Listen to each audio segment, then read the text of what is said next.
आवाज महाराष्ट्राच्या या साम टीव्हीच्या कार्यक्रमामध्ये आपलं स्वागत आहे। आज आपण घेणार आहोत भिवंडी ग्रामीण विधानसभेचा आढावा। आपल्या बरोबर काही ग्रामस्थ देखील आहेत, ग्रामस्थांकडून मानून घेऊ का आपल्या भिवंडी ग्रामीण मध्ये काय समस्या आहेत, काय लोकांना त्रास सहन करावा लागतो, शेतकऱ्यांचे काही प्रश्न आहेत आपण विचारून घेऊ। काय सांगाल का वाडा ग्रामीण मध्ये जे शेतकऱ्यांचे प्रश्न आहेत काय याच्यावर तुम्ही काय सांगाल?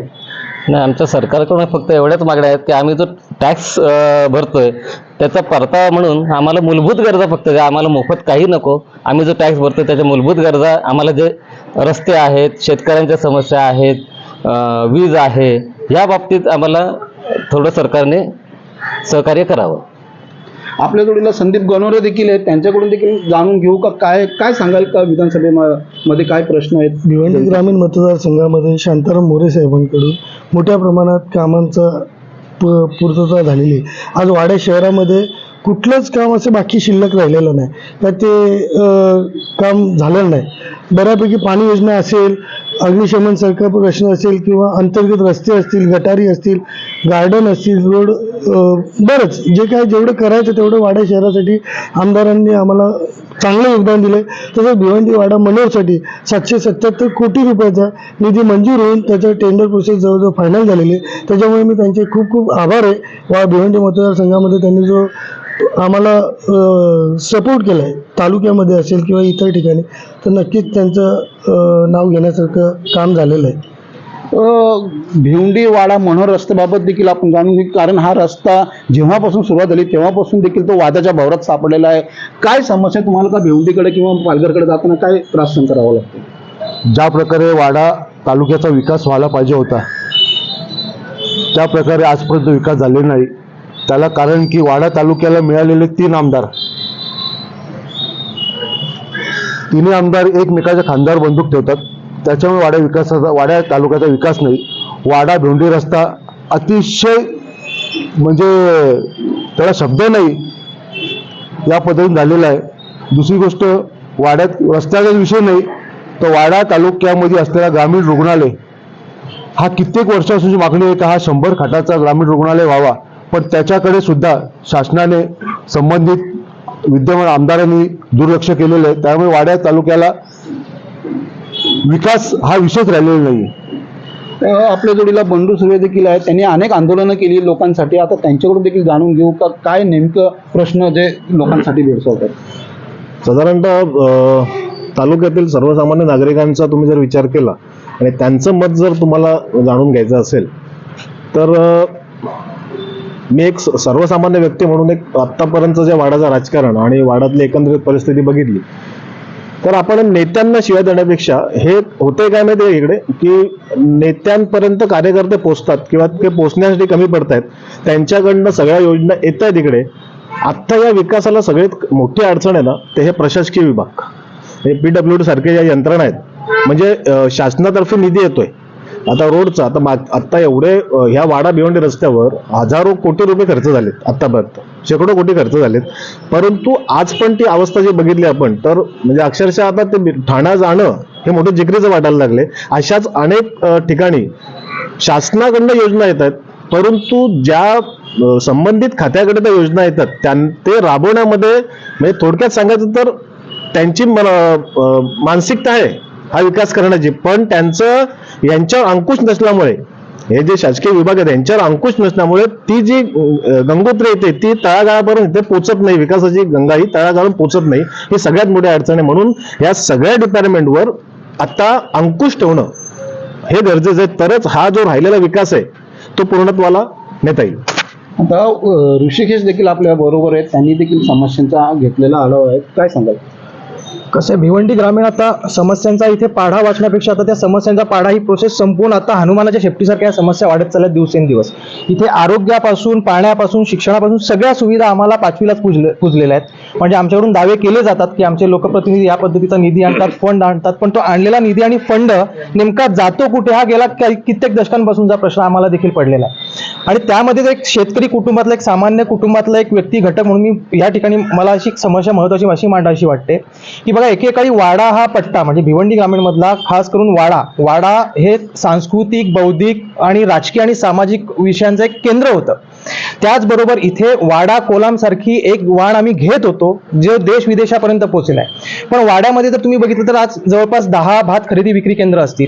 एका भात खरेदी विक्री केंद्रावर तुम्ही पकडा की 30,000 क्विंटल किंवा 3,000 क्विंटल जर तांदूळ जात असेल तर या वाडा तालुक्यामध्ये केवळ भाताचंच उत्पन्न होतं 3 लाख क्विंटलपेक्षा जास्त.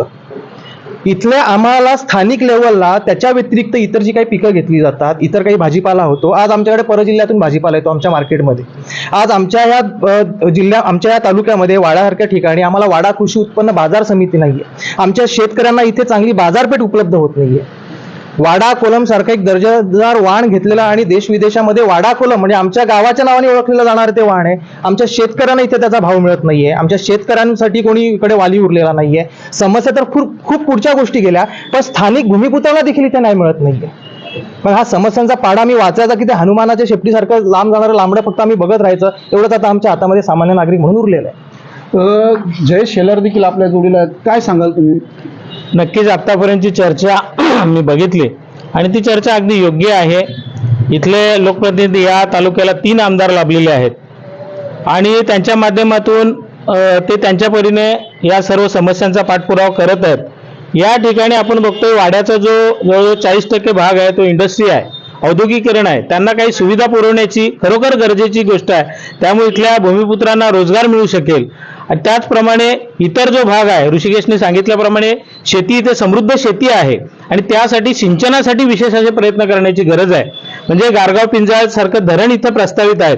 त्या धरणाच्या माध्यमातून तुम्ही मुंबईला नक्कीच पाणी न्या, मात्र इथल्या शेतीसाठी जो शेतीचा म्हणजे जो पण टक्के आहे, टक्केवारी जी असेल ती शेती सिंचनासाठी दिली तर इथली समृद्ध शेती आहे ती अजूनही अधिक समृद्ध होईल आणि त्या माध्यमातून खरोखर वाडा कोलम जे आहे तशा प्रकारचे अनेक जे शेती उपयुक्त रोजगार आहेत किंवा शेती जी आहे ती अधिक समृद्ध होऊन या वाड्याचा खऱ्या अर्थाने विकास होईल. म्हणजे एकीकडे औद्योगिकरण, एकीकडे शेती, अशा प्रकारचा बॅलन्स साधला जाईल. त्यासाठी सर्व लोकप्रतिनिधींनी नक्कीच यापुढेही कार्यरत राहावं, पाठपुरावा करावा अशी आमची अपेक्षा त्यांच्याकडून आहे.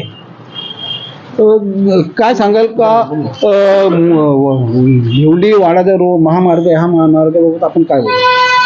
आधीच्या सर्व कार्यकर्त्यांनी या ठिकाणी या प्रश्नाला, भिवंडी वाडाच्या प्रश्नाला वाचा फोडलेली आहे आणि खऱ्या अर्थाने हा रस्ता खूपच दुरावस्थेत सापडलेला आहे.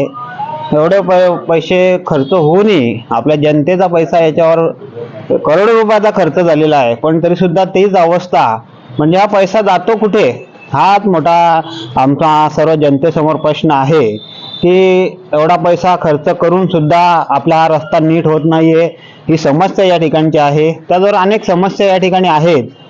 आपल्या वाडा तालुक्यात एका विद्यार्थ्याने आता जागतिक याच्यामध्ये ब्रांज पदक पटकावलं, पण आपल्या वाडा तालुक्याला सरावासाठी क्रीडांगण नाहीये.